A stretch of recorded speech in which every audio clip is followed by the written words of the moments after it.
Hello and welcome to the Casual Cinecast, powered by Cinelinx. My name is Chris, and with me as always is Justin. Hey, I'm here. And Mike. Oh, it's good to know that you're here. Yeah. But Mike is also here, so... Yes, I am. Doing, Mike? Hello. Great intro, Chris. You did a really good job. Yeah, I gave it an effort. All right, so we usually like to start off every episode talking about what is on our minds, which is usually the media we've been watching or reading that week. Then move into our feature review. This week we'll be reviewing Glass, which will contain a spoiler-free section before moving into spoilers. And don't forget that each month we review a film from the Criterion Collection, which is voted on by you, the listeners. So go check out our latest episode on Mulholland Drive, and then go to Facebook or Twitter at Casual Cinecast, and you can vote on what we're going to cover next in February. It's either Punch Drunk Love, In the Mood for Love, or Princess Bride. So it's up to you guys, so go vote. Yeah, as of right now, it looks like Punch Drunk Love has a hefty lead. And even though that's my movie, now I kind of want to watch The Princess Bride or In the Mood for Love. So, get on there and vote and spice things up a bit. Right, and once again, just to recap the places you can go to vote, you can go to our social media accounts on Facebook, Twitter, and Instagram at Casual Cinecast. You can also send any questions you have about the films we're going to be watching to those accounts, or you can email us directly at casualcinemedia@gmail.com. And, of course, please don't forget to go onto iTunes, rate us 5 stars, give us a review, let us know what you think of the show, and then also subscribe on, whatever podcast platform you listen to podcasts on. That's what I was about to say also, is don't forget to subscribe. That's the most important part of the whole thing, And second most important thing is subscribe a friend. Yeah, just take their phone and subscribe them. Yeah. They'll thank you later. Exactly. And third most important thing is subscribe a relative, like your grandma on her phone. She won't know. Yes. Yeah, and the fourth most important thing is be yourself. No matter what you do. Yes. True. Is this the second week in a row we've done something like kind of philosophical and poignant in our intro? I feel like it is. What was the last one that we did? I don't know. I seem to remember that we did. I could be totally Darkness? I feel like I just edited it, and maybe it was the... nothing that poignant stood out to me. Oh, that's for okay. sure. I don't know. Whatever. I talk on this thing and then it just leaves my brain. So, yeah. Oh, well. I get it. Anyways, are we ready to move into what has been on our minds this week? Yep. I'm glad you asked, Mike, because the answer is yes. Oh, good. I don't know what I would do if it wasn't. You on the mark!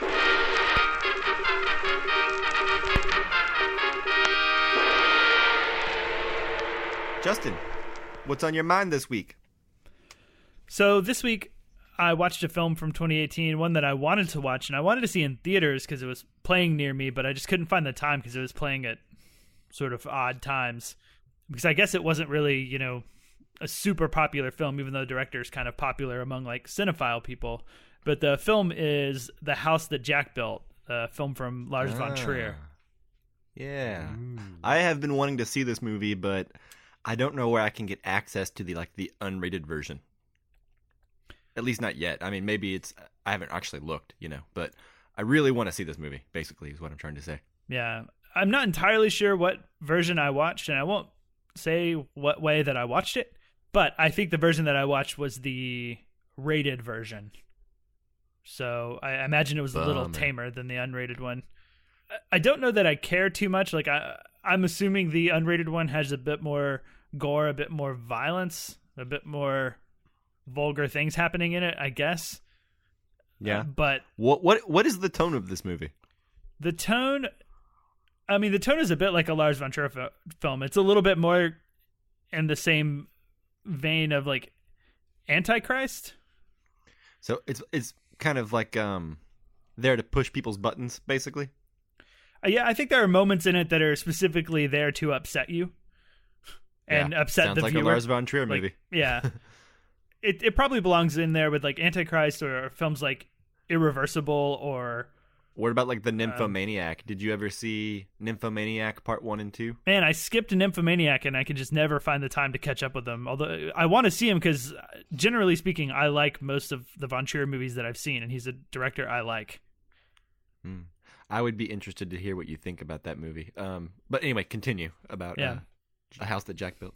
I didn't love it, but I found a lot of it very interesting, and I think the interesting part comes from knowing Lars von Trier's like history and the history of like the things that he's said and the films that he's made, because there's a theory that I have that a lot of what's going on in the film and what the main character is struggling with and talking about is kind of a stand-in for von Trier himself, right? Yeah, I've heard that. Yeah.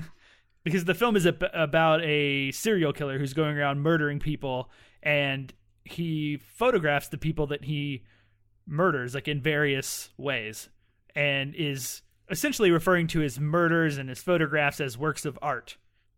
It's hard to discuss like it much deeper without giving away things that happen in the film and spoilers, but a lot of the discussion about his murders and art feels like Lars von Trier talking about him like justifying or giving his reasons for like making the films that he does, the films that upset people, the films that are shocking. Interesting. So is it I assume it's like darkly comedic in a lot of places, right? Does that sum it up? Is it comedic? Okay. Yeah, I found it comedic at times, like not all of the time, because sometimes it's pretty sadistic. But yeah. But there were times where I was definitely laughing at like the scene and the situation, and like there's a particular scene where the main character, played by Matt Dillon, has to try and like lie his way into the house of a person that he's going to kill, and it is so funny. Like it is hilarious to watch him try to like do it because he's so bad at it. It was really entertaining in that way at times. But as far as like the sadistic nature of it, I was a little disappointed, I think, because I expected it to be worse, and maybe that comes from me watching the rated and not unrated version. But yeah, I was about to say, is there anything on the level of like the last 20 minutes of Antichrist? I don't think so. Nothing made me feel anything like that. Quite that bad? No. I mean, maybe in the same sort of level of artfulness and artsiness, that maybe that's what's ruffling people's feathers as much too, of like a film that's just so artsy and like semi-pretentious at the end. You know what I mean? Yeah. That kind of rubs people the wrong way and makes them react strongly. Do a lot of people hate this movie? I think a lot of people are just weary of Lars von Trier at this point. And like his reputation alone is like stopping it from getting, because it just seems like, to me, the attitude was like, here comes Lars von Trier again with his shocking movie. Yeah. I think it had walkouts and cons last year, but people also really liked it. It's not, I think, unlike any other Lars von Trier movie. A lot of times, some people like it a lot. Some people say it's no good, and some people say it's a masterpiece. I think one of the things that rubbed people the wrong way, and this is just, I haven't seen it from me reading stuff about it, but is because it's what you hit on about him talking about what is art, or like talking about his own work in that way. Does that make sense? And it seems kind of egotistical or self-indulgent. Yeah. It's definitely to do that. Yeah, for sure. And that rubs people the wrong way, I think, sometimes. Yeah. It does, but sometimes self-indulgence doesn't bother me. There's other directors that are pretty self-indulgent that like I kind of enjoy watching them revel in that. Yeah, we're about to talk about one. Yeah. True. If you've got the talent to back it up and you know when to rein yourself in, I don't mind self-indulgence, I guess. Right. And I guess to wrap up, I'll say again that I like a lot of von Trier's movies. A lot of his films I like a whole lot. I think they're great. I think he's made some masterpieces. I don't think this is one of them, but if you are a fan of von Trier or you have watched a lot of his movies and you find him an interesting character, I think the film is worth watching just to kind of hear what he has to say, in a sense. Yeah, I am very curious to see this, and I will be on the lookout for the unrated version. So as soon as I get the chance, I'm definitely seeing it. Meanwhile, you should watch The Nymphomaniac, Part 1 and 2. Okay, that'll be my homework, and you guys watch The House That Jack Built some way, somehow, whenever you can. And all right, we'll talk about it. We'll reconvene. Yeah, I have your information. I can contact you whenever. Yeah, we'll gather once a week until we've both watched them, and then talk about it. Sounds good. Cool. But yeah, so that's it for what I have on my mind. What's next, Mike? Well, this week I kind of wanted to forego my what's on our minds because I think what's more interesting than whatever I've been watching is the Oscar nominations that were announced this week. So, yeah, let's go over those real quick. What do you guys say? Sure, yeah. Yeah, so let's kick it off. Justin, what are your overall thoughts this year before we get into like the specific movies? Well, my overall thoughts aren't too different from what I thought when I saw the Golden Globe nominations. The difference being that the Golden Globes have a dramatic category and a comedy/musical category for like both like Best Picture and actors. So there was a little more variance, but even with like that variance, I thought these are the best things that we have to offer this year. Like I found myself thinking that a lot when I'm looking at these nominations. And yeah, I don't know that there's a ton of like terrible things in it. I just, looking back at like the amount of movies I saw and the amount of great movies I saw, to see a list that is ignoring so many of those great movies, it makes the list look a lot worse, right? That like these films are just not getting any sort of love. And I don't know, it all feels very one note. And like we just saw a lot of like the more popular middle of the road movies, with a few exceptions, of course, like kind of steal the spotlight in some ways. Yeah, I agree. Chris, what do you think? So this kind of hurts for me to say, but when I saw the Best Picture nominees specifically, I was like, now I want a most popular picture category, even though I was against it. But I was like, these are all the most popular pictures, right? Except for maybe one or two. These are all the most popular pictures. Now, if we had another category, we could have gotten some other films in there that I thought were much better. I think there are two really great movies in this list. Well, let's go ahead and just list them real quick. Yeah, sure. Okay. Because we're kind of dancing around it. So yeah, that's true. The Best Picture nominees are Black Panther, Black Klansman, Bohemian Rhapsody, The Favorite, Green Book, Roma, A Star is Born, and Vice. Yeah. So I guess also just to put it out there, I have not seen Bohemian Rhapsody or Vice yet. Neither have I. So those are two movies I need to catch up on before I can really comment on this category. But I can talk about the other movies I've seen. And I can also say that I had not seen Bohemian Rhapsody either, but I am pretty sure it belongs nowhere on this list. Yeah, I mean, I may be wrong.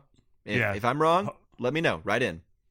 I'll see it soon. I'll see it before the Oscars. And if I'm wrong, I will change my mind on the show. I will certainly catch up on all these. I have the same feeling about that film that you do. I hope that I'm wrong. I hope that this is my next favorite movie, but I kind of feel like it's not going to be. But yeah, it's kind of this middle of the road for almost all the pictures that are nominated, and even like with some of the later acting categories and stuff like that, it's kind of middle of the road, safe movies. Yeah, so that's kind of how I feel about it. What about you, Mike? You kind of gave a little bit, but you want to go further in depth? Yeah, I kind of share all you guys' general thoughts. I will say Roma belongs on here. The Favorite belongs on here. Yeah, agree. Those two movies are the ones I am most enthusiastic about, although I don't think Roma has a shot since it's also nominated for Best Foreign Language. The caveat to that, I would say, is that The Favorite and Roma both have like the most nominations. Yeah, that's true. Wouldn't it be nuts if it were The Favorite? That'd be awesome. Yeah. Yeah. I wouldn't have expected it coming out of it just because it doesn't seem like the type of film that would win, but when it's up against all these other films, it suddenly looks like the type of film that should win. Exactly. And you know what? I get the Black Panther push. I do. I get it. But that said, that is not even the best Marvel movie we got this year, in my opinion. Like, I think, even though it's only half a story, Infinity War is a more interesting movie, but whatever. It's not as culturally important, and I understand that. Black Klansman, I like it. I know you didn't like it, Justin, but I don't think it belongs on this list. I think if you're going for, like a hot button issue movie, about racism, I think there are plenty of more clever movies that came out this year that Mm-hmm. could be there instead. But I think that's more of a political, like, okay, it's your turn now, Spike Lee. You didn't get a nomination back in 1990, so here it is now. I wouldn't be surprised if he wins almost specifically for that reason. Yeah, you know what? I would not be surprised either. Adam Driver won like a Golden Globe, right? I don't know if he won the Golden Globe or not. I think he won Best Actor of some kind of award Yeah. recently. So, you know, maybe so. Maybe that's the movie that's gonna. I don't know. What do you guys think? I mean, for Spike Lee, I agree that it might be like a you've been around long enough, similar to Scorsese and The Departed type thing. The one thing that I'm curious about is that Black Klansman spends a lot of time lambasting film and early film and like early Hollywood for the types of movies that it celebrated and championed. And I'm curious if, you know, that really struck a nerve with like a lot of the Academy and a lot of like the people. Like, is it more effective to someone in the system who he's like pointing the finger at than the average person? Does that make sense? I mean, maybe. I mean, it's certainly because of all my like cinema history classes. I was very interested in that part. You know what I mean? Just like as a movie nerd who is very familiar with that movie, has had to watch that movie, doesn't really enjoy that movie very much, and, you know, has had discussions, you know, in cinema class with other students about how inappropriate the movie is now and how you have to watch it through that lens. So, right. Well, anyway, go on. Yeah, I mean, he's calling out Birth of a Nation too, but don't forget the film opens with like shots of from Gone with the Wind in the opening too, which is like a celebrated Hollywood classic. Yeah, that's a movie that isn't called out for its racism enough, you know? Right. Yeah, and its stereotypes. Yeah, and actually, I think if what you're saying is true, I think they missed the point. And this is my hot take on Green Book, but I think Green Book, while giving solid performances, I think Here we go again. Yeah, Mahershala Ali is really There you good. And so is what is his Viggo Mortensen? Viggo Mortensen, yeah. All I could think of was his name from Lord of the Rings. Strider. That's not even his real name. That's just a name for like 5 minutes at the beginning of the movie before you find out who he is. That's all that Chris has ever Strider. watched of Lord of the Rings is the first 5 minutes. He remembers the first 30 minutes of the first one. Yeah, I gave up in the first 5 minutes. Anyways, while I think the performance is good, the story is bland, and then it's once again kind of racism told in the lightest possible way and through white people's eyes, you know, like, and I think while that's not always the wrong way to do it, and people can tell whatever story they want, I also think that it can be diminishing and doesn't get the point across, you know, like, well, and it's just not as good of a movie, right? Like, give us Blind Spotting instead of Green Book, like, please. That is a movie that handles the exact same themes in a far more dynamic, interesting, creative, intelligent, meaningful way. You know, this is in the same vein as The Help. It's just a simple, like, white guy learns a lesson story, right? And, like, that's not interesting anymore. We've seen a million of those. Right. Yeah. Like, it's not even a bad movie. If you like Green Book, I totally get it. It's a competently made, often funny movie.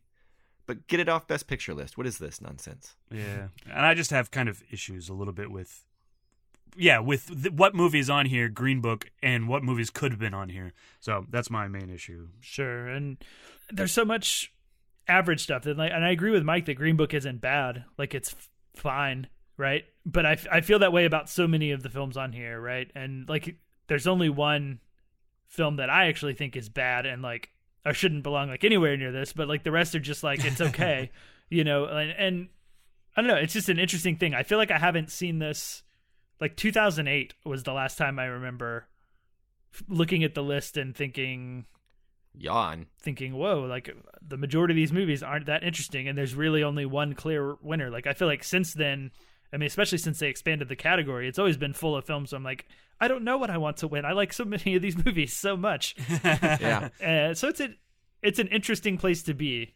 Yeah, and I will say, just before we move off of Best Picture, you know, I haven't seen Vice. I'm interested in that for sure. I would not be upset in the least if Roma or The Favorite win. Yeah, I mean, I think Roma is the choice for me.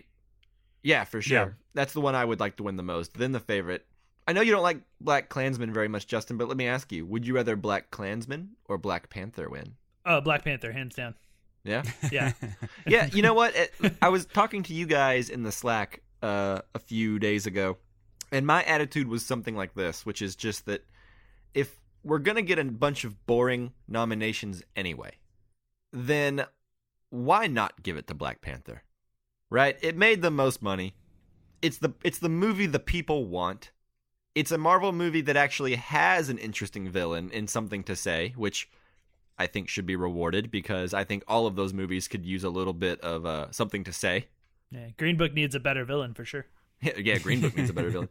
But what I'm saying is, basically, like, even though I don't think it belongs anywhere on this Best Picture list, like, Black Panther deserves it more than Bohemian Rhapsody, most likely. Definitely more than Green Book. Mm-hmm. More than A Star is Born. Those are kind of equal for me, but yeah, I see what you're getting at.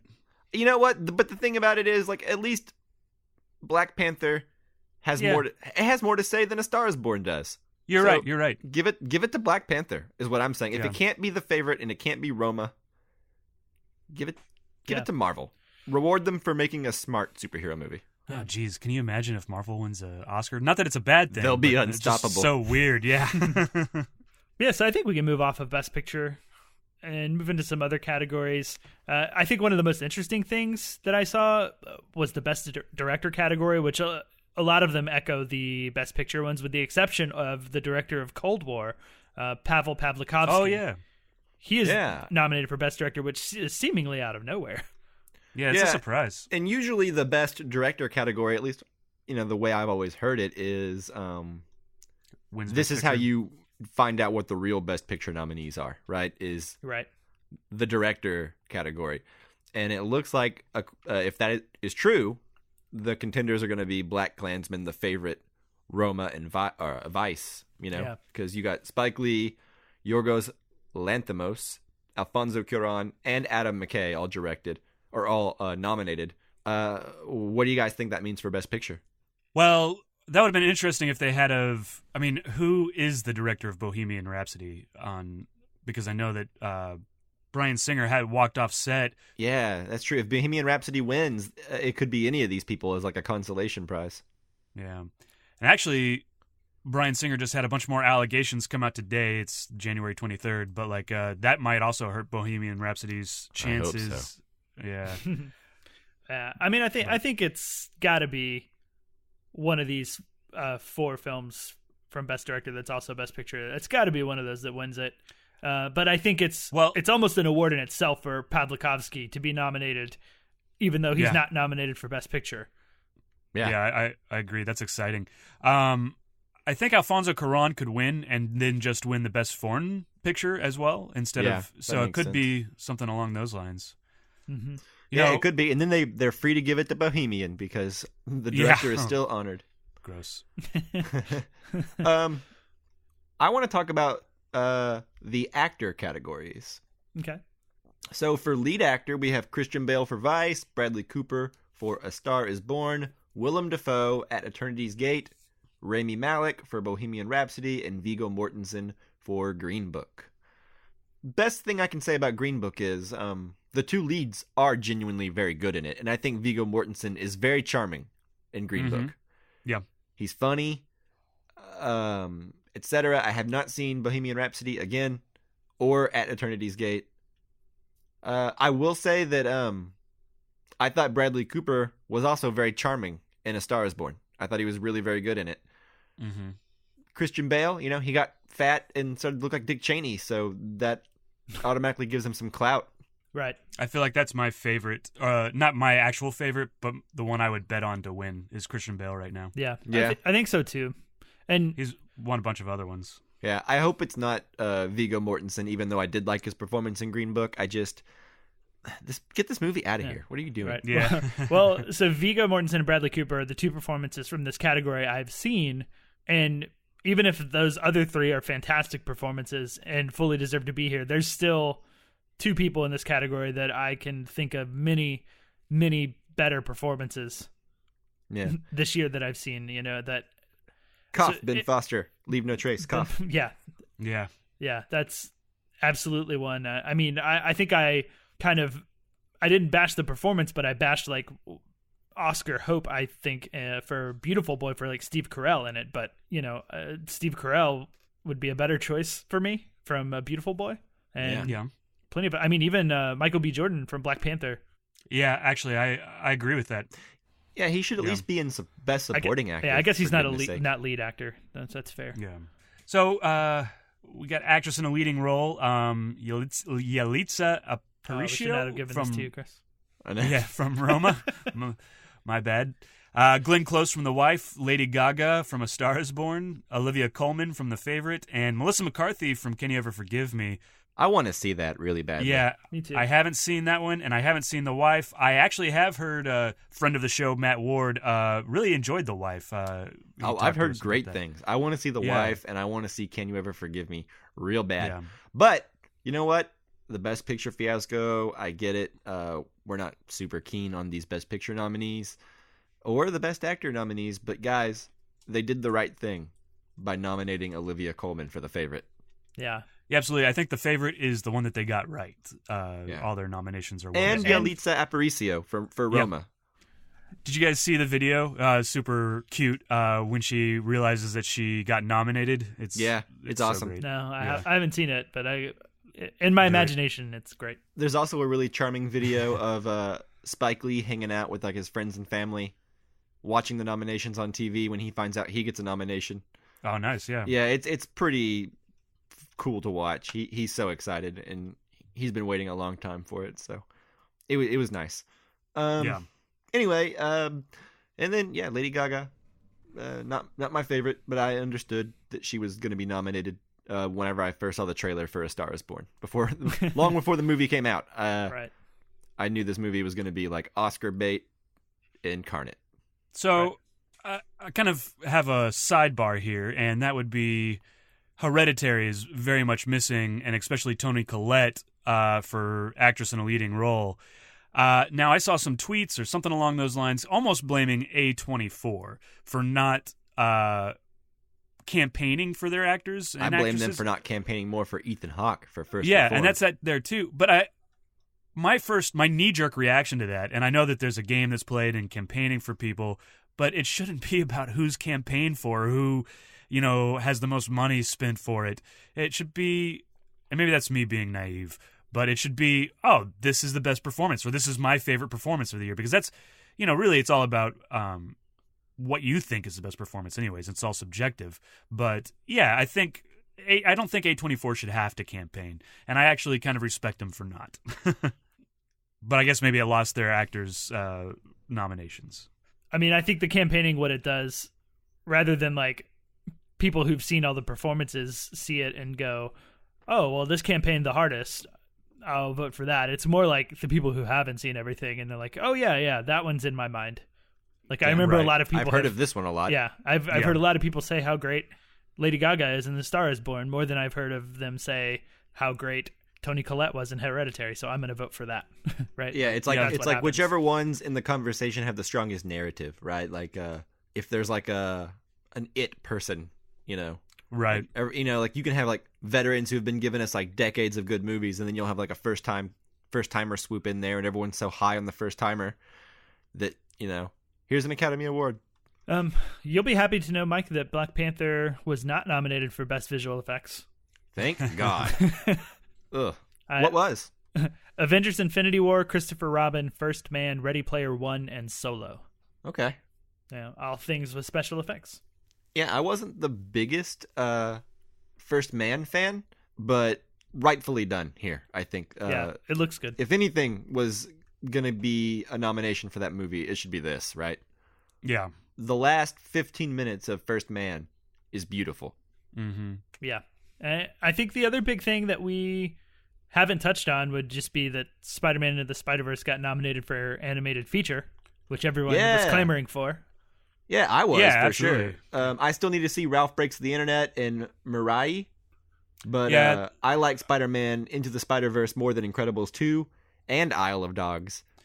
It's better than Ralph Breaks the Internet. I haven't seen Mirai, but it's definitely better than Ralph Breaks the Internet. It's better than a lot of the Best Picture nominees. Yeah, actually, that's really true, too. That could have been, if they didn't have... Yeah. I actually thought when Mike, when you were like, Black Panther's not the best Marvel movie we got this year, I thought you were going to say Spider-Man. Oh, yeah. You know what? It is. That is the best Marvel movie. Yeah, move over, Infinity War. Get the hell out of here.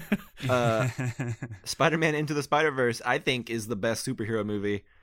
Man, the more I think about it, maybe ever. I don't know. That's a bold statement. I'll have to ponder on it. Very, very close to you on that.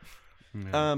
Real quick, we didn't really touch on supporting actor or actress real quick. I want to just blow through those. We got Mahershala. Oh, God. You've done to me, Chris. Mahershala Ali for Green Book, Adam Driver for Black Klansman, Sam Elliott for A Star Is Born, Richard E. Grant in Can You Ever Forgive Me, and Sam Rockwell for Vice. Mahershala Ali, he got one not too long ago. I don't see him getting another one for Green Book. He's really good, but he is good. The thing I keep going to, and it's probably a meme or something now, but is Sam Elliott backing up out of that driveway. I agree. And so I haven't seen Richard E. Grant or Sam Rockwell, but of the three I've seen, Sam Elliott has my vote for sure. Yeah, I agree. Yeah, definitely. To go through supporting actors as well, we've got Amy Adams, Vice, Marina de Tavira for Roma, Regina King from If Beale Street Could Talk, Emma Stone and Rachel Weisz, both from The Favorite. Oh my! So, drama. I think the shoe-in is Regina King for If Beale Street Could Talk. Even though personal preference for me would be probably Rachel Weisz. Yeah. Well, you really think that Regina King's going to win? Yeah, I think she's going to win. Huh. I was thinking that it'd be Emma Stone or Rachel Weisz, although they could split the vote. Yeah, that'd be interesting. I am going to see If Beale Street Could Talk probably tomorrow, so I will definitely have seen this by the time the Oscars rolls around. I really, really want to see it. I would not be upset if Regina King won, though. I liked her in If Beale Street Could Talk. She's the best part of the movie for me. Yeah. Yeah, that's what I keep hearing. Everyone who talks about If Beale Street Could Talk on any podcast or reviews that I read always mention her for sure. Of the ones I have seen, though, which is, I guess, Roma and The Favorite, both of those performances, I think I want Rachel Weisz to win before Emma Stone, although they are both very charming in that movie and both firing on all cylinders and both great. And kind of like her Cold War nomination for Best Director, we get a nomination for Roma from Marina de Tavira. Yeah, that's cool. And I'm surprised about that, and I think being nominated is the award in this situation because I don't think she's going to win. But I like to see her on there because I do think she did a really great job in it. Yeah. Agreed. Cool, yeah. I wanted to talk about the foreign language film category here. I haven't seen very many of them, but there is one that I was really hoping would be on here that isn't. I guess I'll list them real quick. Capernaum, which I have not seen. Cold War, Never Look Away, Roma, and Shoplifters. I want to see Shoplifters so bad still. So bad, yeah. So I've only seen Roma and Cold War. I like both of them quite a bit, but the one that's missing that I'm sad, and I got to watch the other 3 movies just to see, where they stand. But Burning, I thought was such a great film. I'm really sad that it's not on here. Yeah, I'm surprised it's not on here, but I guess it premiered at Cannes months ago, so I guess it's kind of faded from the conversation. Like you, I haven't seen the same 3 films you haven't seen. I've seen Roma and Cold War, but I tend to think that Burning got a little robbed, and I also think it got robbed in the cinematography category because I think it's the best looking film of the year. But I understand. I get it. Yeah, I haven't watched many documentaries. I never really choosingly watch documentaries for the most part, but I have heard Free Solo, which was nominated, is really awesome. So I do want to see that. And by the way, did you see Justin Minding the Gap? I did. And was nominated. So deserves it and super great. And I'm pulling for it just on a personal level, but I don't think it'll win because of things like Free Solo with the word of mouth behind it and RBG because RBG, it's very popular. She's a popular figure at this moment. She's got a movie and a documentary. And another surprise that's missing from this is the Mr. Rogers movie. Won't you be my neighbor? Yep. But it's not on here either. So that's the one. Yeah. But you know what? Truth be told, I saw that documentary. I loved the documentary. It was good. It made me cry. It doesn't belong on any best of lists, in my opinion. Yeah. Well, I'd have to watch the other ones, but That's true. I haven't seen a single one of these. What the hell do I know? So, a couple categories I am interested in are adapted and original screenplay. On adapted screenplay, we have The Ballad of Buster Scruggs, which is interesting because I think 2 or 3 of those stories were adaptations of some sort. Yeah, that's weird. I didn't realize it was an I adapted didn't one. realize it either. Black Klansman, Can You Ever Forgive Me, If Beale Street Could Talk, and A Star Is Born, since that is like the 4th remake. Yeah, so I would like The Ballad of Buster Scruggs to win something, just so it gets something, but I doubt it. What do you guys see winning this? For me, If Beale Street Could Talk would be my vote, but I haven't seen Can You Ever Forgive Me? Yeah, there's 2 movies on here that you really did not like. There's 2 movies I This is super the don't only- like, so You only have one good choice on this one for you. I know. I liked the other 2, but I still like If Beale Street Could Talk, or The Ballad of Buster Scruggs would be okay with me. But I need to watch Can You Ever Forgive Me? That's got to happen soon. Yeah. And original screenplay, we have The Favorite, First Reformed, Green Book, Roma, and Vice. Obviously, you guys probably know what I want to win, which is First Reformed. yeah. I think that is probably my vote too. Yeah, that's what I like Roma a lot, but I want some type of love for First Reformed because I love that movie, and that's a movie that really got looked over this year. Yeah, and it's actually about stuff. Yeah. So, Right. you know, like, if freaking Green Book wins over First Reformed, ugh. Yeah. I don't know. Anyways, any understand. other categories that we want to go over? Any other thoughts that we No, haven't I mean, thought out loud? do you guys have any desire to just name some grievances of things that were missed? Not necessarily specific categories, but like any like films you just want to like snubs? shout out. The snubs, that's the word. Oh, Yeah, that could that's go a on for a good while. one. I do, actually. Give Yeah. me a moment to bring up my letterbox. I have grievances. And I'm going to Yeah. push my glasses up my nose real quick. Yeah, maybe we shouldn't list all of our snubs because I feel like, as you said, Chris, that could take a while. But maybe pick a couple. Our whole top 10 list. Just listen to my top 10 list. Those are the snubs. I have a It's all top 20 list. Okay. Let me And they're begin all Yeah, here. First of all, you know what? If you're going to nominate freaking Bohemian Rhapsody and Black Panther, you know what? Give some love to Mission Impossible Fallout. Give some technical awards to it or something. yeah, I didn't get was there anything. anything from Mission Impossible? No, Oh, not man. one that movie, thing. that movie's a blast.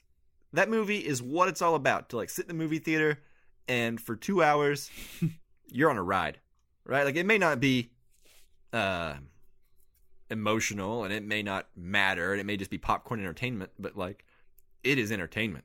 Yeah, it's For sure. I think it's really well done. One of the big snubs for me is obviously, if you listen to the podcast at all, 8th Grade.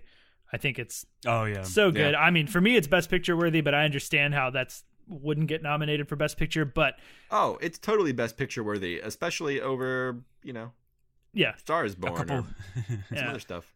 I mean, yeah, I definitely think it's Best Picture worthy. That's I can understand how it would get looked over, both in like the time that it came out and the subject matter. People would look over it, but I think it's hard to ignore Elsie Fisher and her performance in it. And For real. Best Original Screenplay, I think, was a category it belongs in. Yeah. So It's another A24 film too, so they dropped the ball, or I don't know. Yeah, and then I mentioned it earlier. Leave No Trace. We've also mentioned Blind Spotting. yeah. Tully Yeah. would have been nice. Oh man, Tully would have been so great. Hereditary. Yeah, before we move too far from Blind Spotting, I rewatched that over the weekend, and Smart choice. so good. It should have. It did not make my top 10, but it should have, and I have regrets. I don't want to go too far down the Blind Spotting road, but I had it's it covered, incredible. man. I had it covered. I know, Don't but worry. I didn't, and I'm sad for myself. Yeah. Well, luckily you got friends like me Yeah. who can put it on their lists, so we could still talk about it on the Best of 2018 episode. Yeah. Listen to it now. I think I'm out of major snubs. Yeah, I mean, I could keep going, but let's keep it short. We covered them. But basically, there are a lot of great movies this year, but you wouldn't know it looking at the list of nominees here. This is only representative of some of the great movies. Yeah, but every now and then you're gonna have bad years. Like I said before, I looked at the Best Picture nominees of the past probably 8-9 years, and had like really strong positive feelings about all of them. And maybe we're just going to hit a bump in the road every now and then, especially, who knows what happened at a time when like they had a whole another category lined up that the internet crapped all over and made them cancel. Maybe there's repercussions from that somehow making this possible. Basically, they're like, all right, well, the best picture category is going to be the best popular category. Deal with it. Yeah. Suck it, nerds. Yeah, we still have that category. It's called best picture now. Yeah. So I think that about covers it for what's on our minds and our thoughts about the Academy Awards for 2019. Coming up soon, sometime in the next few weeks, we will be putting out our own Casual Cinecast Awards with our own special awards categories, where we name the films that we feel like got overlooked and have some fun off-center kind of awards themes. I think it'll be fun. Yeah, and if you have any ideas for awards or like kind of offbeat, abnormal like sort of awards, then send them in. Yeah, I'm trying to think of like an example, like unpopular opinion award, like a movie that doesn't do it for you that everyone seems to love, or most appreciated film, but appreciated in the sense that the value of it grew after you first saw it. Okay, I don't know. Maybe find a different way to word I'm that. But yeah, spitballing I here. like the yeah. Okay, so I think we should touch on that off the episode. And for now, what do you guys say that we move into our review of M. Night Shyamalan's Glass? Yes. Yeah. Let's break this glass. Let's do it. I'm rhyming because I watched Blind Spotting. Oh yeah, you're really good at it. My bones break easily. I've had 94 breaks in my life. But you have an extraordinary IQ. This is not a cartoon. This is the real world. No way. And yet, some of us still don't die with bullets. I've been waiting for the world to see that we exist. Are you ready?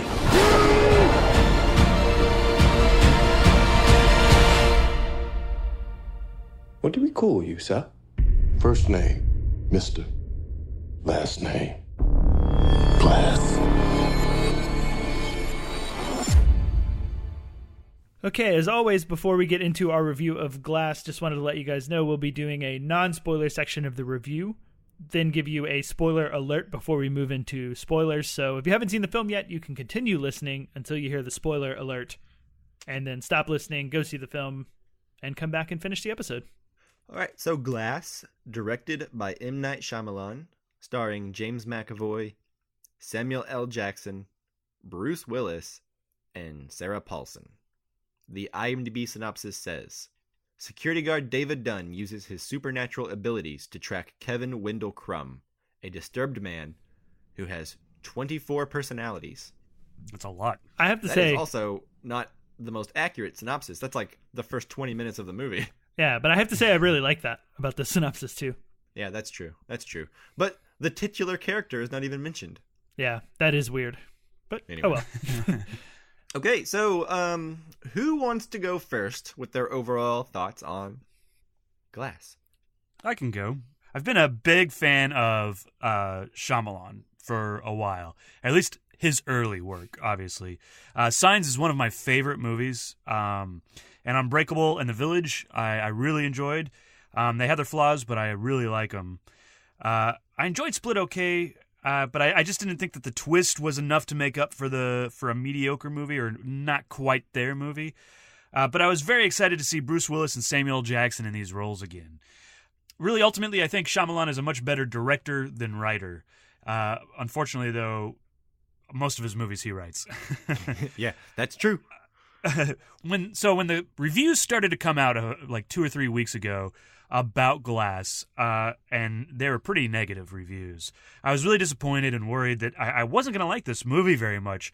And so I was sitting there in the theater, and about 2/3 of the way through this movie, I thought to myself, well, what am I seeing, or what am I not seeing that they were seeing? Because I enjoyed it, and I was enjoying it, and it wasn't nearly as bad as the reviews that I was hearing.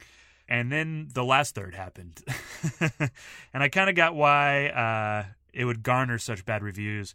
I think the movie is okay, but I think if it nailed the third act a little bit better, it could have been great. Ultimately, I think it's an okay movie that I was disappointed in, if that makes sense, because of maybe expectations I had from Unbreakable and past movies.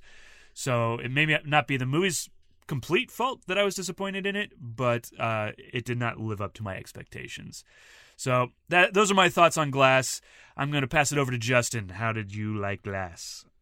I've always thought that Unbreakable was good, but not that great, not that remarkable. I watched it once around the time that it came out, and the next time that I watched it was after seeing Split, because I didn't really think about it that much between the first time and the end of Split, where we revealed Bruce Willis's character from Unbreakable.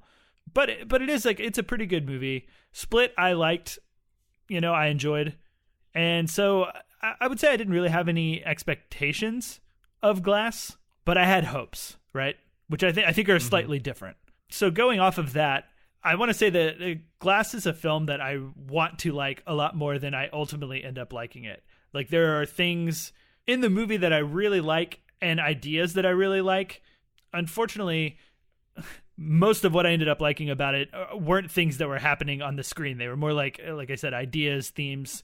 And I think it has some really big ideas and some really interesting themes.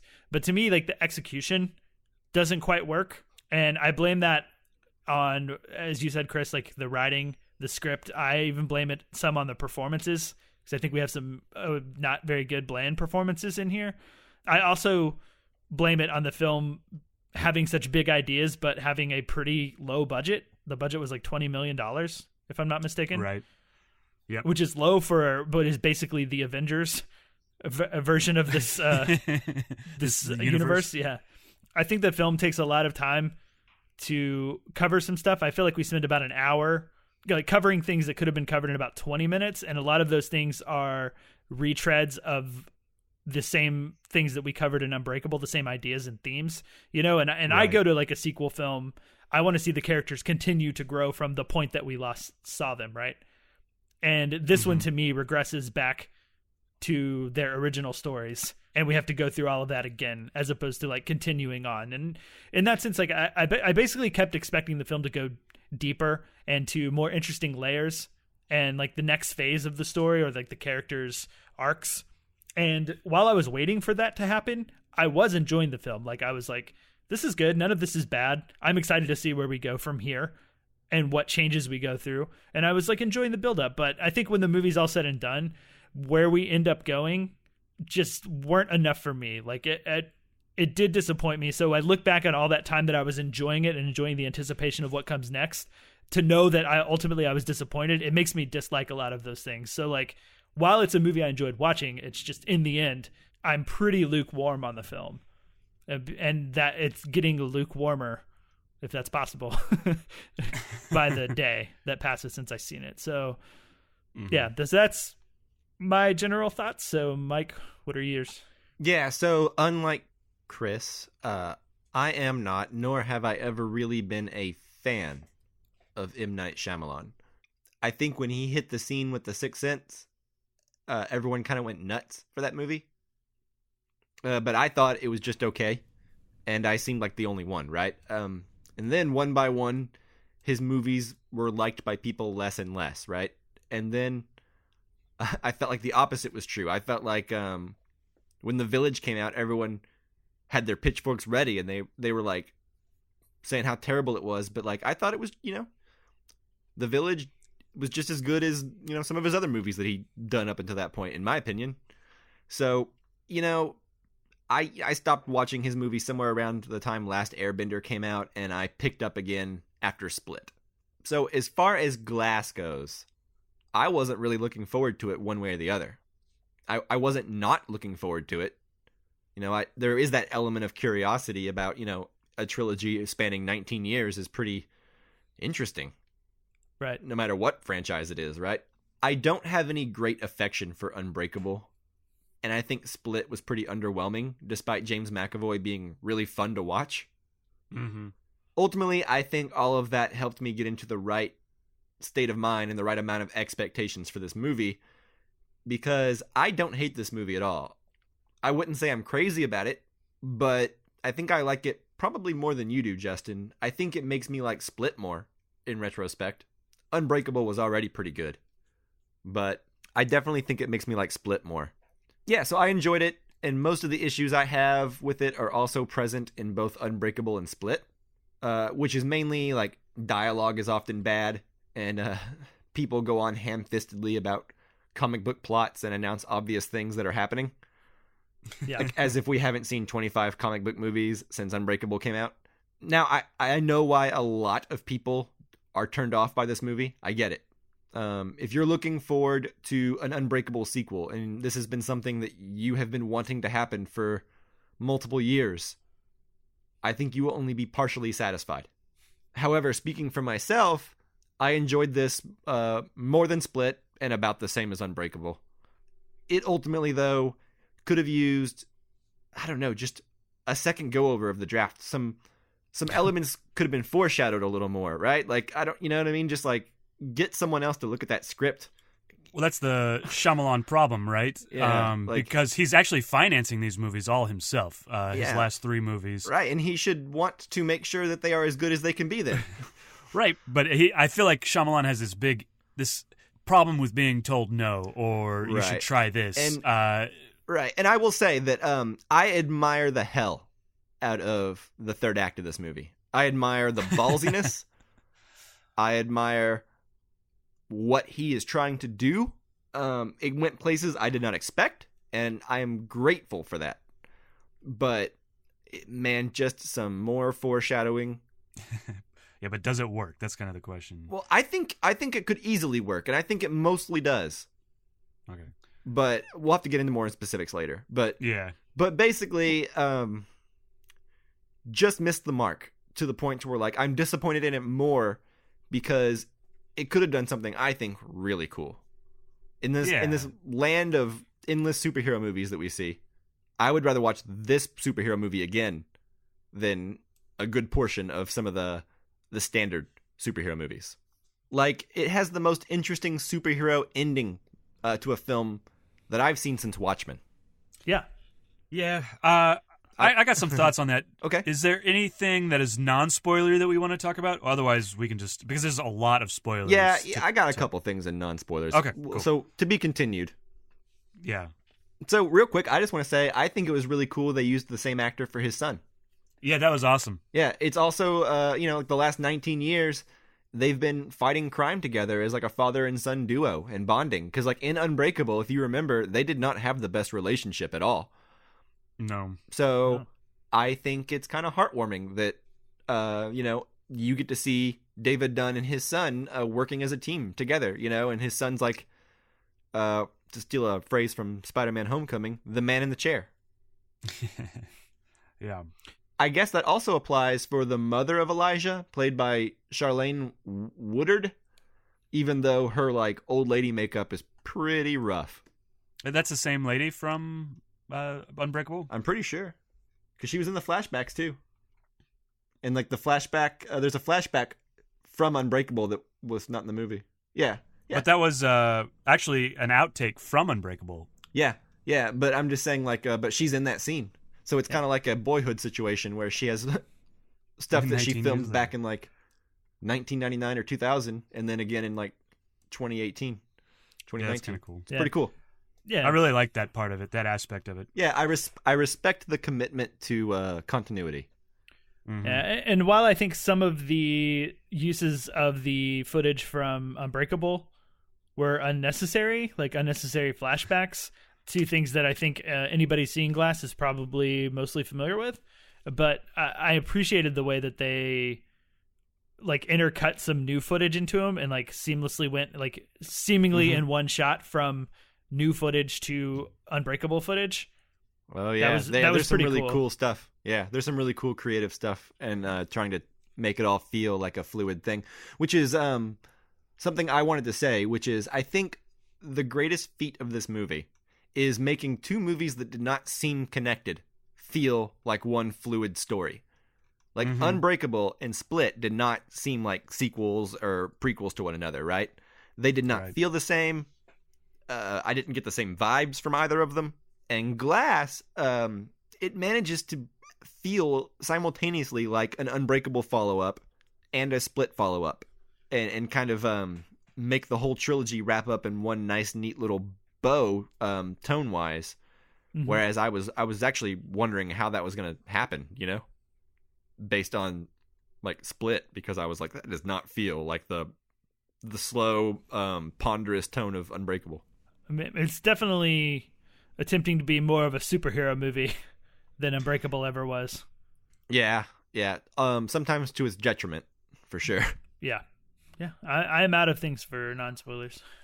So it sounds like we're all kind of in the camp of meh. Meh to pretty good. No, actually, most of it's just meh. Varying forms of meh. Yeah. I put out a poll on Twitter before we recorded this episode because the critics have not been kind to this movie, but the audience score has been much higher. And normally I don't care about audience score, but I think on smaller movies like this, it's to be more trusted than something like a Star Wars movie or whatever, right? But I wanted to mainly kind of know what people following us on Twitter thought. So I sent it out and I said, if you saw Glass last weekend, what did you think? And the options were hated it, thought it was okay, liked it, and loved it. And right now we are sitting at 21% hated it, which is a lot. 30% thought it was okay. 33% liked it. And 16% loved it. So that seems about right. One might say that the audience is split on this movie. You might also say that the people who hated it and loved it would be unbreakable in their opinions. Just like anything, I feel like it could shatter like glass, their opinions. That one was a bit of a reach. Yeah, well, Justin took mine, so I had to think of one really quick. Yeah, you had to be on the fly. Yeah. Okay, so anyways, I just thought that would be interesting to kind of see where other people are at. It seems like I'm in the thought it was okay to liked it section, which accounts for 63% of all the votes. So I'm kind of in that, somewhere between there. Yeah. I'm also in that camp too, I think. And it's funny because the way that the reviews are panning out, like it sounds like you like it more than I do, but on our Letterboxd scores, I've rated it a whole half star higher than you, Mike. I struggled with that Letterboxd score. Yeah. I really did. I think it deserves a half star more, but also I can't justify to myself why. I still don't like Unbreakable or Split that much, right? Yeah. But this movie somehow makes me like them both a little bit more. And even though I think I don't know why. It makes no sense. Yeah. But 63% of people thought it was okay / liked it, that are in that sort of middle territory, kind of like us. So maybe that's the here's what I will say. I think time will either be very kind or very cruel to this movie. Yeah, it's like Justin said something that really struck a chord with me, and that was the further away he moves from this film, the more lukewarmier it gets. The lukewarmier part doesn't make a lot of sense to me because it's weird. Also, lukewarmier is not a word. Yeah, exactly. So it doesn't make sense at all, technically. The further away I get from this film, kind of the less I like it, and that's kind of how I feel. I kind of feel the opposite. I kind of like it a little more than I did when I walked out of it. But I think it just comes from the ballsiness of it all, It's just so damn ballsy. That's what I like about it. And, contrary to popular opinion and to your opinion, Chris, my favorite part of the movie is the third act. So we can't talk about it much now, but we'll get to it in spoilers. Yeah, we'll get to it in a few seconds. So on that note, let's say we just do it then. What do you say? Yeah. Let's go. Let's just spoil this thing. No, I guess Rosebud is just a piece in a jigsaw puzzle. I'll tell you what. Give me one cigarette you got up there. I'll tell you all about it. And here we go. For real, though, if you haven't seen Glass and you're at all interested in a follow-up to movies that you like, I would not listen to this unless you have seen the movie. I really wouldn't. I would not ignore this. Yeah, for sure. We don't always mean it, but this time we do. Okay, so we are in spoilers. Who wants to go? I will go with a complaint first because I want to get to things I like and ideally end more on that note. Yeah. So just a quick complaint. For a movie called Glass, Sam Jackson spends way too much of this movie to me like just doped up and like in a wheelchair staring off. And it disappointed me because so much of the time it just felt like Split 2 or like James McAvoy's movie, essentially. Yeah, this movie has like 3 different feels throughout the whole thing, right? Like you get the Unbreakable sequel in the first like 20 minutes of the movie, 25 minutes, 30 minutes, something like that. Yeah. Then once they get to the mental institution place, it's very much a Split sequel. Yes. Mm-hmm. And then the last 45 minutes of the movie, it feels pretty Sam Jackson heavy though, which I appreciated because that is an actor I think that does not get enough credit for just how consistently awesome he is and how he can sell the worst dialogue. Yeah. Like he can say things that I don't even realize are bad dialogue until I think about them later, and then I put it into context of the rest of the movie, right? Like there is a point in this movie where Samuel L. Jackson says, "That sounds like the bad guys teaming up." Yeah, that's in the trailer. And first name Mr. Yeah. Last name Glass. Yeah, exactly. Like, and those are things that like in Unbreakable, the same kind of clunky dialogue is there, right? But for some reason, when Sam Jackson says this kind of dialogue, it just sounds normal. Right? It just sounds like something I accept. And then I realized later it was bad dialogue because I'm like, wait a minute, how come everyone else sounded like they were bad actors? Oh, they weren't given very strong dialogue. And speaking of bad actors, I thought Bruce Willis' performance was pretty bad. That man has seemed felt like he bored didn't care for like 15 years now. Yeah.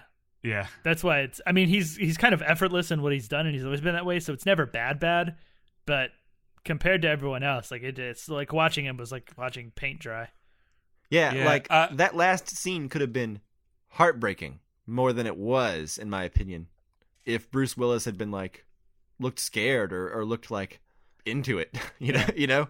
Yeah. I have a theory that's why Shyamalan had his character stand off to the side and bend a steel pipe for no reason around some doors for a while during that scene. So Bruce Willis just didn't have to be in it. Yeah. He was bending that so slowly. I know. And for no reason, like it's right. It's just, why do you have to bend it? Just put it there. Yeah. They're going to stay in there. There's a lot of crazy stuff going on. Yeah. Like turn around. Well, like, don't the doors open outwards? Like, bending the pipe doesn't actually make that pipe stronger, unless I missed something about the way those doors work. Like, get lopsided and fall out. Yeah, I'm not necessarily. Yeah. Yeah. All right. So, my complaint. There's a couple of them, but I'm just going to stick with this one. This movie was big, and there's a lot of stuff to cover. And it does 2 things. It retreads stuff, and maybe part of it's because I just watched the first 2 movies this week to kind of catch up on it. But it retreads a lot of the stuff that happens in the first 2 movies and retells it to you. So it's retreading a lot of the stuff, like you said, Justin. And then the second thing was we spent time talking about M. Night Shyamalan's cameo and why it was okay for him to be in both movies. I love that part. Oh, I hated it. That was my favorite. I felt like my favorite part of the whole thing. Well, maybe because I was like. I mean, I don't need to, I don't know. I just didn't like it. And I could see why it could be charming. I just felt like there's time could have been better spent. And I thought that was also kind of Shyamalan at his most egotistical or most, like, he puts himself in all his movies and stuff like that. And it's just, I don't know. He's not Hitchcock, and it kind of rubs me the wrong way. I mean, they could have they could have easily not done it, and I totally understand why. Because it was distracting for sure. Like everything grinds to a complete halt. But I would be lying if I said I wasn't curious to know how he was going to do that. I actually was thinking about that. I was like, didn't he have like a different part in Split? I wonder if he's going to be in Glass, and if so, is it going to be a whole new character? Which is what I was expecting. Yeah. And that would have been better, or if it had been, I don't know. I think it just took funny. up too much time and too much explaining. It feels like one of those like Stan Lee moments from Marvel, where it's like sometimes you either like him or you don't. Yeah, then that's true. It's just a big wink. Yeah, I remember him being in there. I don't really remember what he talks about, but I remember, I think it's Split, isn't it, where he has like a whole rant on like eating bad food? Yeah, going to like hot wing places. Yeah. In Unbreakable, he's a drug dealer, and then in the second one, and so he has to explain how his character from Unbreakable ended up in Split, and it's, I don't know. Turned that's his kind of life what around. happened there. Yeah. Yeah, but I just remember having like a whole like rant that is trying to make a different point of like his personal beliefs, and I was happy to not have that happen in this one, and him to just talk. I honestly don't even remember you talking about like him referencing himself. I don't know. Yeah, he basically just kind of describes what he's been up to for the last 19 years. Because, like, David Dunn saw him because he was the security guard at the stadium. So he was at the stadium, and he was a drug dealer with, like, a blue jacket on. Yeah. And then in Split, I guess he's, like, a IT guy or, like, a landlord or something. Anyway, so in this movie, he's basically just, like, confirming that they are the same person. He says, like, he turned his life around. He used to hang out with some bad people. It's completely silly, but yeah, I thought it was funny. Yeah. Did you guys like Sarah Paulson? I think she's a good actor, but, you know, I don't have an opinion on her one way or the other, to be honest. Yeah. Yeah, she kind of has a really tough job in this, I think. She has to spew out a lot of dialogue. Yeah, and the explanations aren't necessarily like, I've got to do this in 3 days, you know, like, or stuff like that. And she also has to kind of skirt around the spoilers, so she doesn't say anything that contradicts what she actually is and stuff like that. So she has a really hard job. Yeah. I think she's a good actor, like you, but I think this is one of those cases where the dialogue that M. Night Shyamalan gives her is not great. Yeah, so let's talk about the company she works for, if you don't mind. Okay. I wonder if, like, the super secret Citizens Against Superhero League or whatever they're called. I like that name. I guess, yeah. Thank you. I just came up with it. I guess they were. Here's what I will say: is the ending is pretty clunky, right? We've already established that we all think it's clunky. But what I will also say is that revelation also makes a lot of the problems I had with the movie prior to that point make more sense. Yes, I agree with that. It did give me one thing that made less sense once that revelation happened, but I can talk about that. Let's talk about that one in a second. Yeah. So the things that I think make more sense is, like, the whole time she's like, I've got 3 days to convince you you're not superheroes. That's stupid. Why would you have 3 days? That makes no sense. Oh, because they didn't get arrested by the police. They're not in the proper, correctional system. They're kidnapped basically by a private company who was posing to be cops, right? So yeah. I think the revelation that she's trying to save them by convincing them that they're not superheroes is actually more interesting. Like, then, I don't know. I just think that's actually, it gives her, like, a little bit of humanity. You can tell that, like, normally they've probably killed countless quote unquote superheroes that are in hiding that keep coming out into the open one by one, just like David Dunn and Mr. Glass and Kevin, right? So the idea that she's, like, probably a radical within her own system and wants to try and a more humane way, right? I don't know. I think that is interesting. I think it could have been more interesting with just, 10 more minutes of filling in some scenes. Like, once the revelation is known, give us some scenes more than just them hanging out in public places waiting for people to leave. Yeah, to out have your their cameo. meetings. Yeah. What? Go rent a room somewhere. Well, I think what's interesting about her character is that she questions David Dunn for judging who's good and who's bad and who deserves to be punished or killed or whatever it is that he does. And in the end, that's her job. Like, that once the twist is done, it's like, well, that's what she's doing, right? Like, well, she's not judging if they're good or... Well, she's judging if they are real superheroes or not real superheroes. And no, I don't think she's judging that at all. She already knows they're real superheroes. She's trying to convince them that they aren't so that she doesn't have to kill them. She's trying very hard to save them. In fact, at the end, she said she would have let Bruce Willis live on his own, forever. But this other stuff happened, and she had to shut it down. See, I didn't take it that way at all. Like, that she wants them to lie. Like, I took it that it's the process that these people have to go through. She doesn't want them to lie. She wants to genuinely convince them that they are not superheroes, so they will go about living a normal life. It doesn't really make a whole lot of sense when you scrutinize it, but she's not trying to, like, wink at them and be like, no, get it? You're not a superhero. Wink, wink. She's trying to genuinely convince David Dunn that he is just a regular Joe. And if she can do that, she does not have to murder him. Yeah, I think Right. it's kind of two different ways of getting to the same endpoint. Because Sure, I didn't feel that way necessarily. I think she says it as much, right? I think it's kind of in there. She talks to Bruce Willis. She's like, "Did I almost convince you, or whatever?" I don't know. I mean, I see the point, and I see how it can be taken that way. I saw her more as like a litmus test, but I could be wrong. So maybe my whole point about her being like the judge of whether they are or aren't superheroes in reality is moot. Yeah, so because I think so, but only because like they were judged by that society. Like they have been being stalked by that society. Like Right. It seems like at the beginning, David Dunn's son is basically like, "Hey, you need to cool it. You need to cool it. It's getting a little too hot." And I feel like if he had just listened and hadn't gotten too big for his britches, he likely would have been left alone. Kevin probably would have eventually been abducted, right? But they don't care if these people are hiding in the shadows and doing small-time killings. What they can't have is people realizing that there are supernatural beings. So as soon as they take their fight out of the warehouse and into public, they moved in. Right. Yeah, and two of them are often the issue. Because Right. Yeah. Yeah, and so they had already been judged by the super secret organization of Citizens Against Superheroes League or whatever I called it. So like they were already had a death sentence basically, and so Sarah Paulson was just like, I can come up with a different way, but then she couldn't. So, What do you guys think about the tattoos? The 3-leaf clover, like not even a 4-leaf clover, which I guess might be the point. Yeah, 3-leaf clover makes sense. Yeah, because the 4-leaf clover is a superhero, right? Yeah. Because those are the rare ones. Yeah, that makes sense. And their whole That's a goal good is to question. keep the status quo, like keep everybody, Yeah.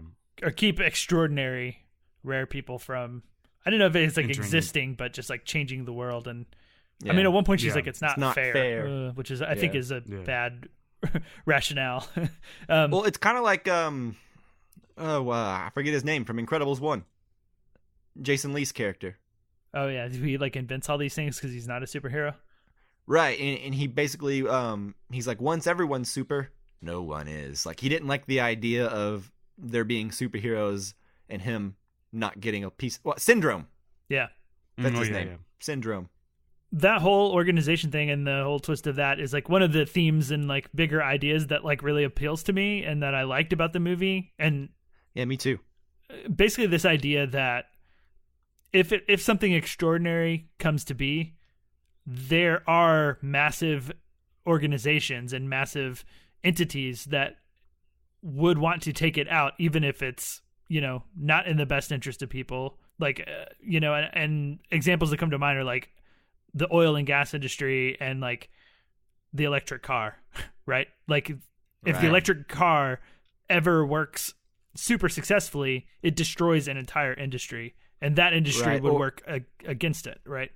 Exactly. Or like that study that came out a couple years back when it was like the sugar industry basically paid for a whole bunch of misinformation about fat to be spread, so that like fat seemed like one of the leading causes of heart attacks, when in reality it was sugar all along. But like Yeah. they were just paying misinformation to be spread so that they can survive, Yeah, exactly. And that was very interesting to me. And I left the theater, a bit on a high in considering like as far as how I felt about the movie. I agree. And I think, because I was thinking to myself, like, one of the reasons I've never really cared for Unbreakable is it seemed like a very slow build to not much of a payoff. This movie, I think, gives you the payoff in the first 20 minutes. You get to see him using his powers, fighting some crime, even though it's pretty small time. Technically, that's supposed to be the ending of Unbreakable. But M. Night Shyamalan was going to put Split in. He was actually going to be the guy that had in Unbreakable. He has that last so the fight legend with, goes. The character Kevin Crumb was originally in Unbreakable, but then the movie just got too big and the tone wasn't right, so he removed him and then Split came. So that's why this movie, I think, feels like a fluid piece. But I think the payoff in Glass has like that poignant end cap to a story. You know what I mean? It's like that feeling you get when you're watching Game of Thrones almost, right? Where you're like, oh no, is this person about to die? He was one of my favorites. how can the story go on without this? Like, he was the story. You know what I mean? Like, what's going on? Mm-hmm. You know?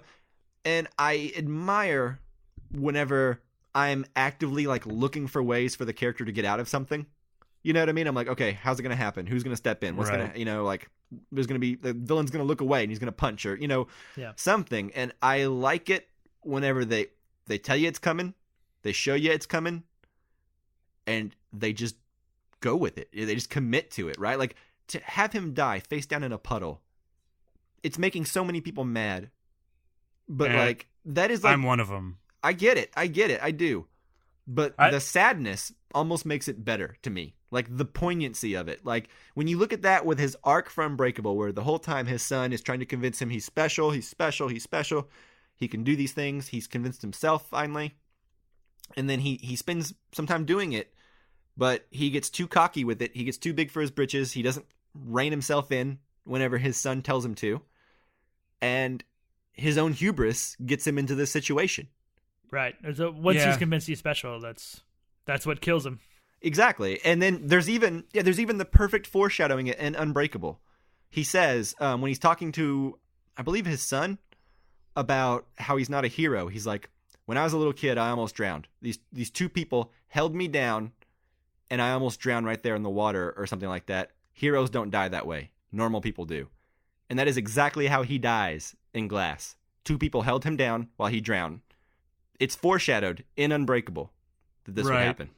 So for me, that ending, there's no emotional payoff to that. It just happens. And I think you kind of talk about, well, we talked about it a little bit earlier about Bruce Willis not doing much in that scene. Or yeah, there's just not really much that happens in that scene.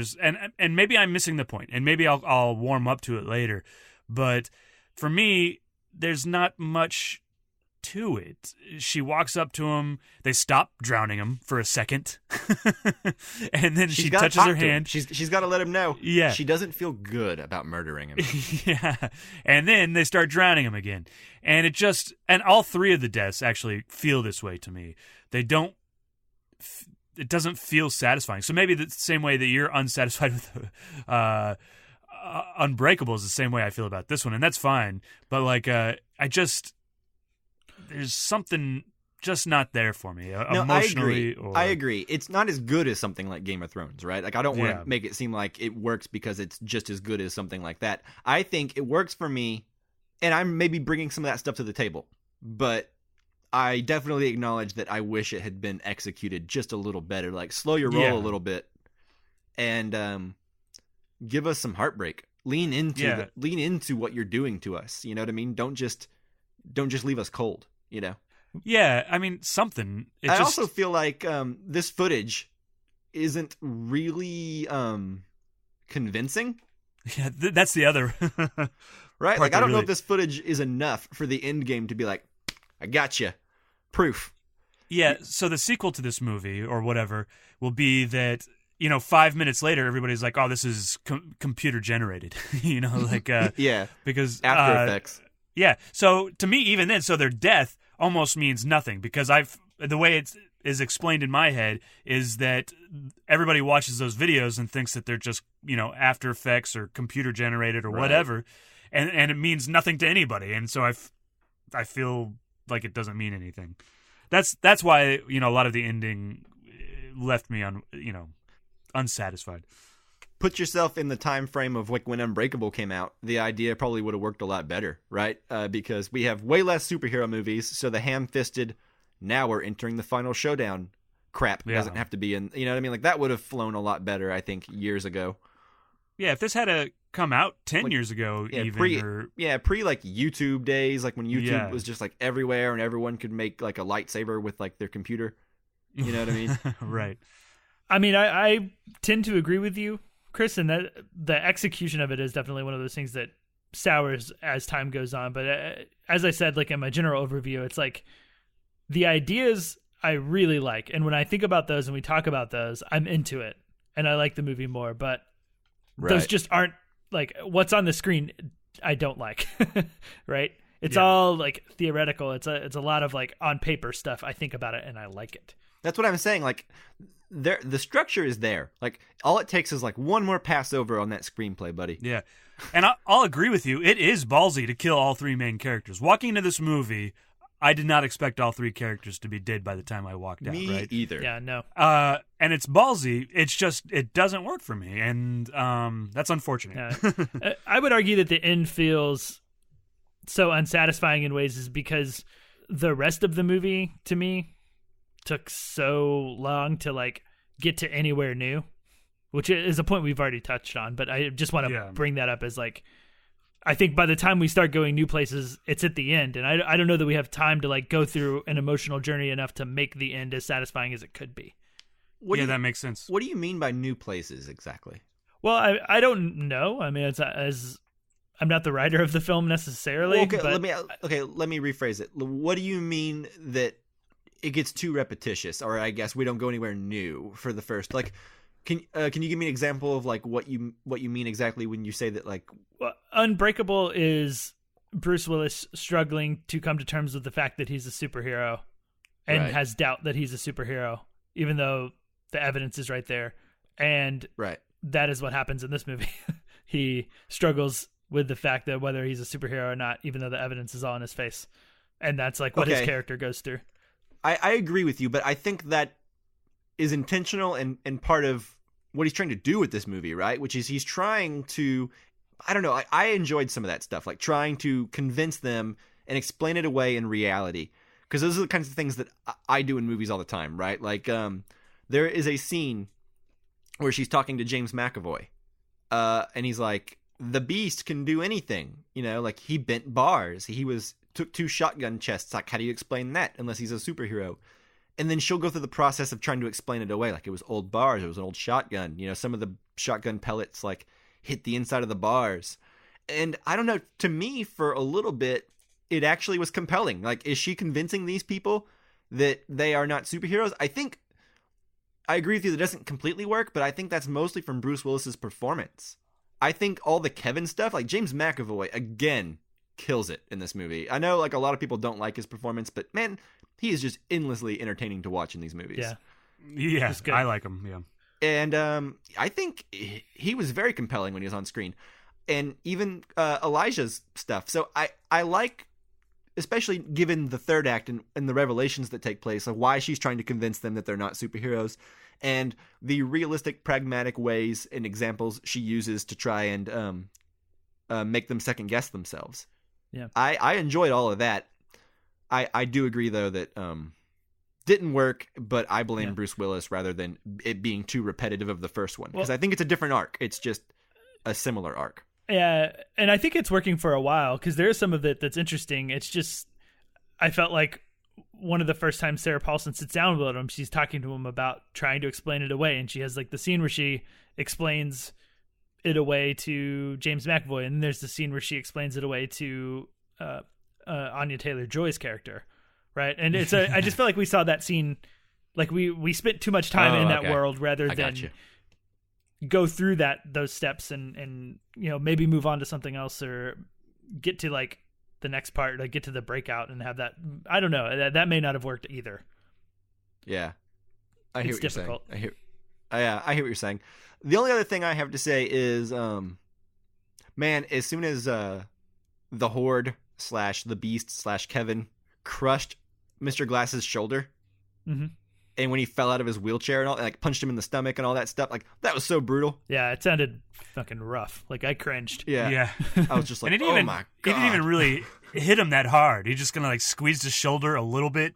Yeah, but he's already a strong dude that can flip it. He's the Beast or whatever, right? Right, so right. Like, and he's glass, so exactly. So it's just like, oh man, that must have just fucked up his like body. Like one fell swoop, like years of recovery if he lives. Which he didn't, so it doesn't matter. But one thing I want you guys, maybe you can explain this to me, but one of the biggest problems I had with Sarah Paulson's character once the twist came out with like what they were doing and how they ultimately got potentially screwed over by having video release, I don't understand why, if that was her plan all along, she decided to like double the amount of cameras or whatever it was in the ward. Like, doesn't that seem like a move that if you're trying to keep everything under wraps, you like, why would you ever do that? Oh, Well, I think it was a lot of like, well, she mentions it to Elijah at the beginning. She's like, out of respect for your intelligence and the fact that I don't trust you at all, I just want double security. I don't think she even was thinking about him uploading it to the cloud or whatever, because I don't think that she thought he knew her plan. I think as far as Elijah was concerned, in her eyes, he was in a normal psychiatric ward. And I don't think that like she was thinking his plan is because he wants to be known. I think she was just like, he's going to be killed in 3 days. I got to convince him otherwise. That's kind of a problem with the plot as well, right? Sure. So Elijah is planning on a secret superhuman anti-civilization group. That's what you said, right, Mike? Something up to that effect. Yeah. He's planning on this group being a thing, and so he needs to get this footage out in order to, or maybe I don't know. I don't know. He's not counting on. He would have probably planned a little better had he known. Yeah, I don't think he was planning Yeah, so on he that. just wants to get the footage out. Yeah, because he just wants to the everybody. world to see that Okay. superheroes exist, like he always Right. did. Okay, cool. Yeah, that And makes sense. I think the implication is there have been but there have been countless over the centuries unbreakables, right? There have been countless Right. Elijah Glass and Splits. Splits Or and Kevin, and, yeah. and overseers or whatever Bruce Willis called himself. Like there have been plenty, and this organization swats them down all the time. So Yeah. that also makes Unbreakable make more sense to me, because it's also like, where are the other superheroes at? Why is it so hard for him to come to terms with it? The reason it's so hard is because they've been doing their job effectively. Yeah. That makes sense, yeah. Yeah, that's like the camera thing is just one thing. I'm like, she could just tell him that there are more cameras, but like it's just like, if you're gonna commit murders or try to like not have people see what you're doing, like the exact opposite. Even if you're like, well, these will never be uploaded or captured in any way, and I'm planning on deleting them. It still just doesn't make sense to put more cameras around to like provide more potential evidence. Unless you're scared of him because he's a freaking genius, and you want to make sure he's being watched, even though it wasn't very effective and the security guards were terrible. But like, but like, I guess if you're Sarah Paulson and you do in fact respect his intelligence and you know what he is a legit genius villain who wants to be a villain. I see what you mean. I'm not sure that it works for me totally, but I get what No, I get it. I'm not sure it works for me either. I'm just arguing because why not? Yeah, you know? yeah. Devil's advocate. But that's it for me that I have. I think. Do you guys have anything else? No, I'm good. Yeah, not really. We do have a question from a listener, Buddy Cattell, and at Buddy Cattell on Twitter, and he says, "My thoughts are on my feed, but I can't stop thinking about how Glass's mom had to be like 98 years old. Her general ability to move around and her ancient computer running a certain file might have been the most far-fetched thing in this movie of bulletproof men and evil geniuses. And consider that my legitimate input for the Casual Cinecast episode." Yeah. He actually went on to complain a lot longer about other stuff on Twitter, and he and I talked about it, and he's right about pretty much everything. But yeah, totally. Glass's mom was way too old. Yeah, I thought about that constantly during the movie. I'm like, how old is she? She was old in the Unbreakable. And I like how she's Maybe like, she's like, my son's dead, but I made 2 new friends. Yeah. And maybe she's a superhero herself. Fuck. Where she can live forever. Maybe. Yeah. So her superpower is just being able to be really old, yeah, but still cognizant of everything going Bad on around. makeup. mobile. That's her superpower. Yeah. That does actually lead me to the last thing that I wanted to ask you guys is, do you think that the end of this movie opens up for like spin-offs? Do you think that we'll ever one day get like a new superhero coming up, but in this one we'll have the knowledge and it'll be like that superhero versus this organization? I don't think so. I think this is the end of it. Yeah. I think I don't think it's going to be well enough received or make enough money to justify a sequel. Oh, it's made well, money. I don't know how much, but yeah. like I think word of mouth is going to get around that like, and I think that would kill the momentum for the next one, right? Especially since there's no returning stars unless it's about like Mama Glass and Anya Taylor-Joy and Bruce Willis's kid hanging out. Right. Well, they'd bring back like Sarah Paulson, right? Yeah, they could bring back Sarah Paulson. I don't know. Money talks. I don't see it happening, but What if Sarah Paulson is a superhero, and that's why she's trying to save him? But then she's her organization will kill her. No, That's but the twist, the not the organization twist. thinks she has. Yeah, that's what the twist should have been. Let Is me that at she's that a script. super psychiatrist. That's her power. Yeah, empathy is her power. She can afford double the cameras in any psych ward is her superpower. Cool. I think that does it for this episode, right? Yeah, think we went so. on a while. Yeah. A lot more discussion about Glass than I anticipated Yeah, after seeing it. Yeah, and Oscar discussion, but yeah. I had fun with both of them though, so hopefully you guys do too.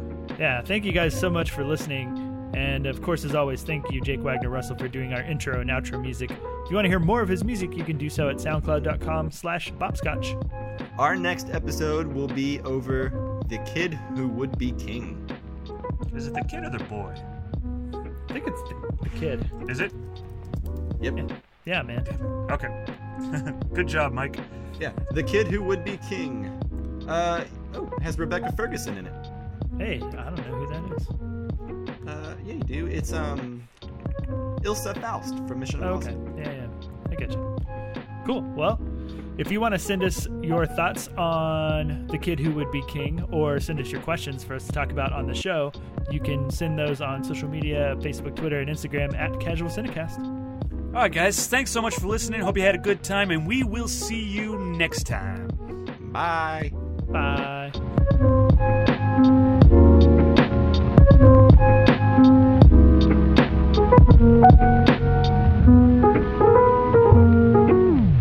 That sounds like the Pod Guys teaming up. I was going to say that. Yeah. But I didn't. I chickened out and I just said bye. Really weird.